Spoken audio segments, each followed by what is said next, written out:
भीड़ कर दी नहीं जाए। ये सब के सब कर्म संज्ञक पशु हैं जिनको कहीं ना कुछ बस सवेरे से सांझ तक उनको कुछ करनो है, कुछ पानो है और कुछ भोग लेनो है और दिन पूरा कर देना है और फिर दूसरे दिन उठनो है। ये सारी वही की प्रक्रिया है।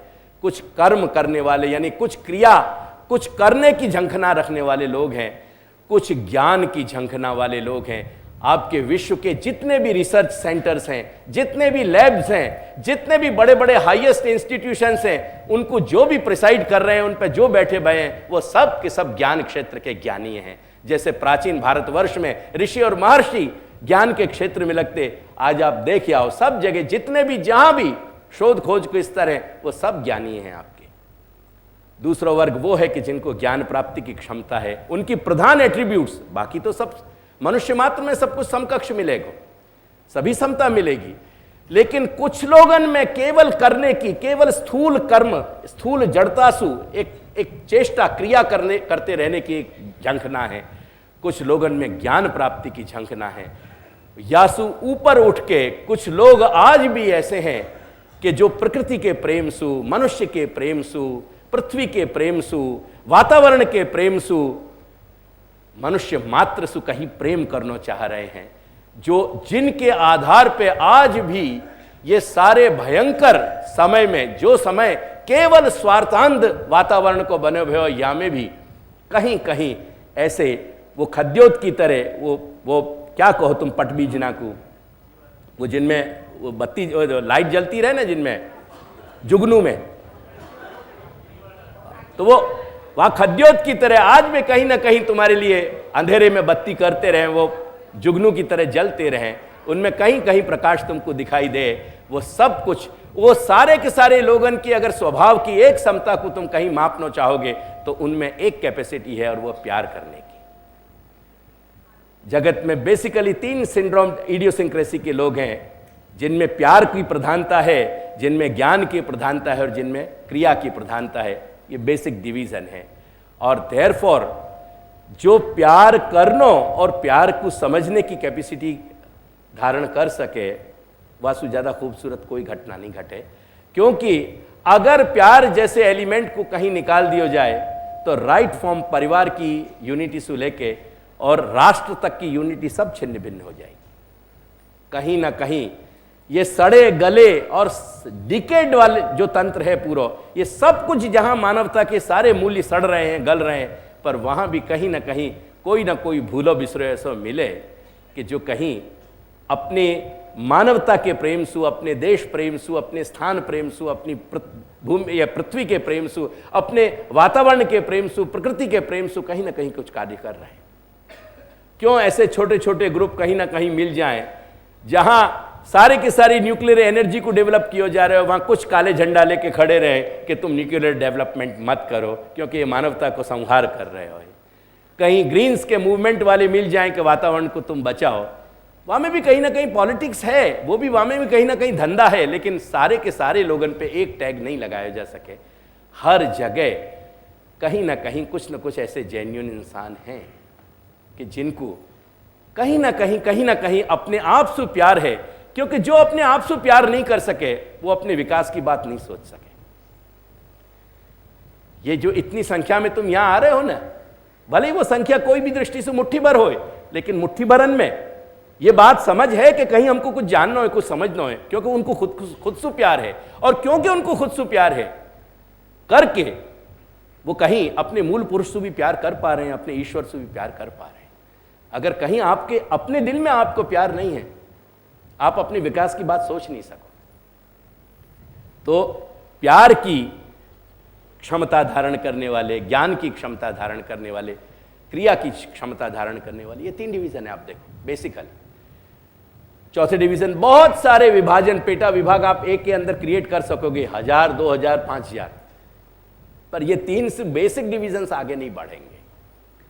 जब ये पूरे या चार्ट पे अपन की दृष्टि आ जाए, अब अंत में देखो श्री महाप्रभु को उपसंहार, फाइनल श्री महाप्रभु को कथन क्या है। महाप्रभु बता रहे हैं कि प्रेम भक्ति मार्ग हमारे पास ऐसा मार्ग है, जा भक्ति मार्ग की पे चलते भय हम अपने अंश चैतन्य को, जीव चैतन्य को अंशी चैतन्य के साथ जोड़ के अपने जीवन की सार्थकता को खोज सके। जो सार्थकता को बिंदु कलसु अपनो प्रारंभ भयो, वही सार्थकता की थीम चलेगी।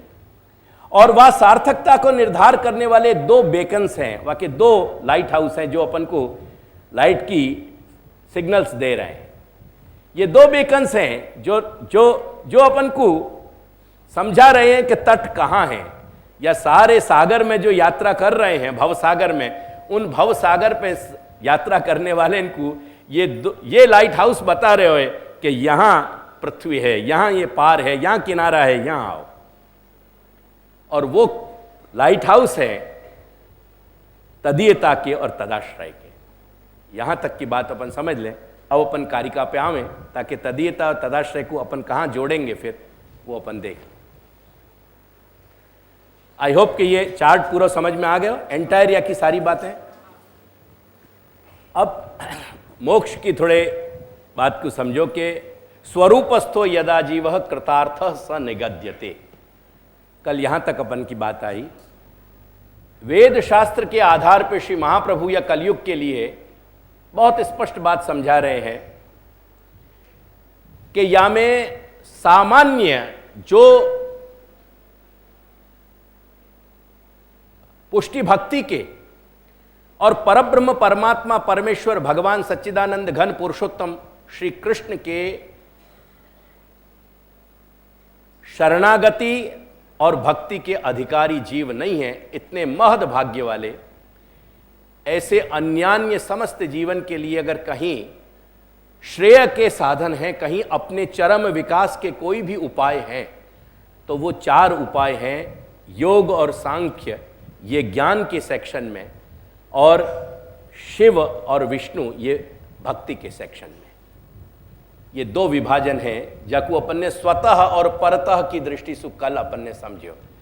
स्वतः मोक्ष के डिवीजन में दो और पेटा विभाग हैं, एक सांख्य को और योग को, और परतः के डिवीजन में एक शिव है और एक विष्णु है। और अन्यान्य जितनी भी उपासनाएं हैं वो सब इनके नीचे के लेयर पे हैं, यसु ऊपर नहीं है। या लिए विद्या और अविद्या के जो अपने यहां 5 फंक्शंस बताए गए, जो 5 एप्लीकेशंस बताई गई, वह में विद्या की 5 एप्लीकेशन क्या है? सांख्य, योग, तप, ज्ञान और वैराग्य। ज्ञान नहीं है, तपो ज्ञान भक्तिश्च केशवे। तो सांख्य और योग, तो सांख्य और योग इन दोनों को एक तो व्यापक अर्थ में समझो। योग को मतलब है अंश चैतन्य को, अंशी चैतन्य के ध्यान, धारणा और समाधि, या कि फाइनल स्टेज पे पहुंचना, या कि और 8वां अंग भी बताऊंगा आगे चल के, अष्टांग योग जाकू कहो जाए, या कि फाइनल 3 पॉइंट्स हैं, ध्यान, धारणा और समाधि। ध्यान यानी अपने जो अपनो इष्ट है, यानी जो अंशी है वह को ध्यान करनो, और वह ध्यान की अवस्था को ग्रेजुअली अपने अभ्यास से सस्टेन करते चलो जानो। बाकी सस्टेनिंग की जो ड्यूरेशन है वो जितनी बढ़ती चली जाएगी, वो धारणा को क्षेत्र है, वो धारणा को पूरा ड्यूरेशन है। जितने ड्यूरेशन में वो ध्यान टिकियो और बाकी जो गुणवत्ता टिकी, बाकी क्वालिटी जो टिकी जितनी होनी चाहिए, वो धारणा को फील्ड है। और धारणा जब समाधि में, ट्रांस में कन्वर्ट हो जाए, जब समाधि में परिवर्तित हो जाए, फिर प्रयास समाप्त हो जाए, प्रयास की आवश्यकता नहीं पड़े, या कि संप्रज्ञात, असंप्रज्ञात इत्यादि 2-3 संज्ञान सुयाकू योग को बताया गया, जो मैं अभी योग के प्रसंग में आगे फिर बात करूंगा। तो योग को एक बेसिक, एक बड़ा विभाजन है कि शरीर और अंतःकरण, शरीर और मन जाकू कहें, मन यानी मैं अंतःकरण की पूरी संज्ञा के साथ कह रहा हूं, चित्त, अहम, बुद्धि और मन। शरीर, मन और आत्म चैतन्य, इन तीनों को रिलेटिव, इनके परस्पर सापेक्षता से पूर्ण मैच्योरिटी पे, पूर्ण इनमें परिपाक लानो, ये पूर्ण परिपक्वता को प्राप्त करने को एक साधन है योग। दूसरी तरफ सांख्य को जब हम देखेंगे तो सांख्य जो है वो ज्ञान की प्रक्रिया से नित्य और अनित्य के विवेक के द्वारा ग्रेजुअली नित्य वस्तुन के सु अपन शनै शनै ऊपर उठते चले जाएं और अनित्य वस्तु सु और नित्य वस्तु के नित्य तत्व सु अपन जुड़ते चले जाएं, जो नित्य तत्व सांख्य और योग की दृष्टि से आत्म चैतन्य है। अब एक बात या बीच में और समझो, सांख्य और योग के अपने यहां तीन विभाजन है, तीन लेयर्स हैं। एक सांख्य योग वो है जो भक्ति को अंग बना के चले, अगर भक्ति वा के साथ जुड़ी भई है तो वा को उत्तम फल है सद्यो मुक्ति या क्रम मुक्ति। सांख्य की दृष्टि से सद्यो मुक्ति और योग की दृष्टि से क्रम मुक्ति, या को मैं डिफाइन कर दूं, ये सब शास्त्रीय परिभाषा है। यह सब के लिए तुमको धीरज भी चाहिए और समय भी चाहिए, और अपन दोनों को, वक्ता और श्रोता को साहचर्य भी चाहिए, तब ये बात आगे बन सके। लेकिन इनको मोटे तौर पे समझाऊं, सद्यो मुक्ति को मतलब है कि देह छोड़ने के तुरंत बाद, देह त्याग के उपरांत जीव चैतन्य अपने चैतन्य स्वरूप में स्थित हो जाए और आवागमन यानी पुनर्जन्म सु या जन्म मरण की प्रक्रिया से छूट जाए, जाके कोई भी प्रकार की वासनाएं शेष नहीं रहे, कोई भी प्रकार के संचित या प्रारब्ध शेष नहीं रहे कर्म, और इन सब से ऊपर उठ के जल कमलवत की स्थिति में वो जीव चैतन्य अपने आप में आ जाए। ये एक यानी सद्यो मुक्ति। और क्रम मुक्ति में अपने यहाँ थोड़ी स्टेजेस बताई गई हैं, जिनमें मैं आज वो डिवीजन, क्योंकि मेरा कथन को विषय अब वक्त मोक्ष नहीं है, मोक्ष की एक पदार्थ के रूप में मुझको परिचय देना है। मुझको पहले श्री महाप्रभु की पूरी 19.5 कारिकान में क्या कथन है श्री महाप्रभु को ये समझाना है। या वक्त मोक्ष के विषय में फिर कभी अगर समझना होगा तो अपन एक शनि रविवार में दे सकेंगे। लेकिन कुल मिलाकर के मोक्ष की दो धाराएं हैं, एक सद्यो मुक्ति, सद्य को मतलब है झट, तुरंत होना, और क्रम को मतलब है स्टेज बाय स्टेज, क्रमशः। जैसे सीढ़ी में क्रम होवे, पहली सीढ़ी, दूसरी सीढ़ी, तीसरी सीढ़ी, ऐसे स्टेज बाय फेज जो क्रम, जो मुक्ति मिले वह क्रम मुक्ति कहो जाए उपनिषदन में। और जो देह छोड़ने के पश्चात तुरंत ही स्वरूपस्थता की, यानी तुरंत जीव चैतन्य अपनी स्वयं की कक्षा में, अपने स्वयं के ऑर्बिट में आ जाए, यानी अपने स्वयं के स्वरूप में वो स्थित हो जाए, वो स्थिति सद्यो मुक्ति की है। या के विषय में हम मुझको और भी कहना है, वो कहूँगा मैं अभी कंटिन्यूएशन में। तो सद्यो मुक्ति और क्रम मुक्ति, परंतु ये सद्यो मुक्ति और क्रम मुक्ति मिलेगी वह स्थिति में कि जब ये भक्ति के संग जुड़ी भई हैं। अब याकू मैं श्री महाप्रभु के शब्दन में तुमको सीधो बताऊं तो ख्याल आ जाएगा। वो तो बात ऐसी है श्रीमती कि मैं बहुत एकदम नीचे स्तर पे बने रहने की चेष्टा करूं, मैं जरा सी फ्लाइट लूँगा तो ये सब अभी सब फ्रेमिंग अभी गड़बड़ हो जाएगी। वैसे अनुवाद इनके ग्रंथन के आ गए हैं, लिखना हो तो तुम कारिका को नंबर लिख रखो तो सर्वनिर्णय में तुम देख सकोगे। जिनके पास ये कारिका है 198, 198, 199, 200 और 201, सर्वनिर्णय निबंध, या के गुजराती ट्रांसलेशन भी है और या को व्रजभाषा हिंदी ट्रांसलेशन भी है। एक मात्र समझने की दृष्टि से रेफरेंस कह रहे हूँ। तो 3 प्रकार के सांख्य योग के विभाग हैं। एक सांख्य योग भक्ति के सहयोगी हैं, यानी भक्ति जिनके संग है। एक सांख्य और योग जो अपनी स्वतंत्रता लिए भय हैं, जैसे बहुत प्रसिद्ध सांख्य तो नहीं है या बखत, पर योग जो है पतंजलि को योग जो है सबन को याद ध्यान में आवेगो, क्योंकि रामदेव ने बहुत प्रसिद्ध कर दिया पतंजलि को नाम जो है पातंजल योग पीठ के द्वारा।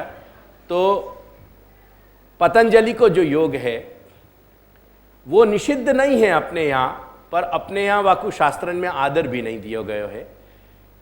स्थूल रूप से समझने के लिए इतनी बात हमेशा ध्यान में रखो, जो सांख्य और योग श्रीमद् भागवत और अन्य वैष्णव पुराणन में कहे गए हैं, वैष्णव पुराण यानी जो विष्णु से संबंधित हैं, जो सांख्य योग भागवत और वैष्णव पुराणन में कहे गए हैं वो अपने यहाँ आदृत हैं, उनको अपन के यहाँ आदर दिया गया है। सामान्य सांख्य और योग को अपने यहाँ निषिद्ध नहीं बताया गया है, पर एट द सेम टाइम आदर नहीं दिया गया है। और सांख्य और योग के कुछ प्रकार ऋषि के बताए हुए निषिद्ध कोटि में भी हैं, वो निषिद्ध कैटेगरी है, उनको अपने यहाँ स्वीकार्य नहीं गया है। श्री महाप्रभु ये बतावें कि ऐसे सांख्य और योग की आराधना बिल्कुल निष्फल करने वाली है, और केवल निष्फलता ही नहीं देवे परंतु अधोगति कराने वाली है। यानी बाल बोध में जो सांख्य और योग की चर्चा है वो वहां में दो कैटेगरी को अपन समावेश करेंगे। प्रथमतया जहां में भक्ति को संग है, सांख्य योग भक्ति जो पंच पर्व में है विद्या के, और एक जो सामान्य सांख्य योग को स्वीकार्य है। ऐसे तीन विभाजन अपन को ध्यान में रखने हैं मोटे तौर पे। अब सांख्य की बात समझें थोड़ी, जैसे मैंने योग की बात समझाई, धारणा, ध्यान धारणा समाधि की स्थिति की। सांख्य जो है वो नित्यानित्य विवेक है, ये मैंने समझाया। वहां में नित्य पदार्थन को, नित्य जो पदार्थ है वाकी उपलब्धि करनी है, वाकी प्राप्ति करनी है, और अनित्य पदार्थ से दूर हटना, और या को साधन है शास्त्र को श्रवण मनन और चिंतन, या को कोई दूसरा उपाय नहीं है। शास्त्र की कोई शास्त्र श्रवण मनन चिंतन के कोई दूसरे विकल्प नहीं है। देयरफॉर ये सब चीज आज आउटडेटेड हो रही है, क्योंकि इनके सारे प्रयास साधन नहीं है कहीं। आज कहां साधन है श्रवण मनन चिंतन को शास्त्र के, कि व्यक्ति ज्ञान मार्ग में जा सके, कि सांख्य की पूरी प्रक्रिया, सांख्य कहो कि या ज्ञान मार्ग कहो, बात एक है। वो सांख्य ही, सांख्य जो शब्द है ना वो संख्यावाची है। जब अपन ये गिनती में एक्सपर्ट बन जाएं रेडी रेकनर की तरह कि नित्य पदार्थ क्या है और वाकी तुलना में अनित्य पदार्थ क्या है, कितने क्या है, उन अनित्य मात्र अनित्य पदार्थन से जब अपन जल कमलवत रहने को प्रयास करेंगे, वो प्रयास स्वाभाविक रूप से वैराग्य और तपश्चर्या युक्त हो जाएगा। बिना वैराग्य के, बिना त्याग के हमें कुछ नहीं होएगा, और वो त्याग अपन को बाह्य कोटि में त्याग आवेगा। यानी सांख्य को त्याग जो है वो बाह्य कोटि को त्याग माने गए है, और योग को जो त्याग है वो आंतर कोटि को माने गए है। परंतु कुल मिलाकर के ये सांख्य और योग हैं दोनों ज्ञान मार्ग की प्रक्रिया, और ज्ञान मार्ग की प्रक्रिया के लिए मोटे तौर पे अपन को इतनी बात ध्यान में रखनी है कि ये आज संभव नहीं है। पुष्टि मार्गीय जीव के लिए तो ये उपाय या मार्ग पे जाना ही नहीं है, लेकिन मोटे तौर पे समझने के लिए भी ये आज बहुत दुष्कर हैं, दुष्प्राप्त हैं और दुर्लभ हैं। इनकी ये मोटी एक रूपरेखा के सहित अपन आगे की कार्यकाल में से निकल चले, फिर आगे अपन वाकु देखें।